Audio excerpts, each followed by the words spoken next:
in a Suchirai hospital since 6 years. So I am talking about nursing profession. So nursing profession ಅನ್ನೋದು ನಾನು starting join ಆಗುವಾಗ nursing ಅನ್ನೋದು ಒಂದು job ಅಂತ ಹೇಳಿ ನಾನು ಜಾಯ್ನ್ ಆದೆ.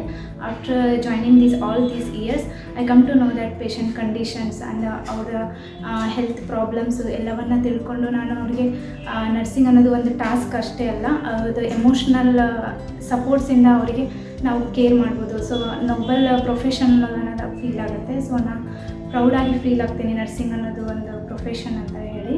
ಸೊ ಕೋವಿಡ್-19 ಎಷ್ಟೋ ಪೇಷಂಟ್ ಎಲ್ಲ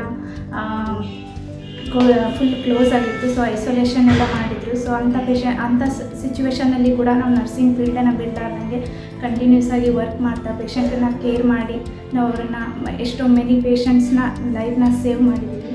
ಸೊ ಅವಾಗ ಎಲ್ಲರಿಗೂ ಗೊತ್ತಾಗಿದ್ದು ನರ್ಸಿಂಗ್ ಅಂದರೆ ಏನು, ನರ್ಸಿಂಗ್ ಪ್ರೊಫೆಷನ್ ಅಂದರೆ ಏನು ಅಂತ ಹೇಳಿ. ಸೊ ನನ್ನ family members and friends are proud as A nurse.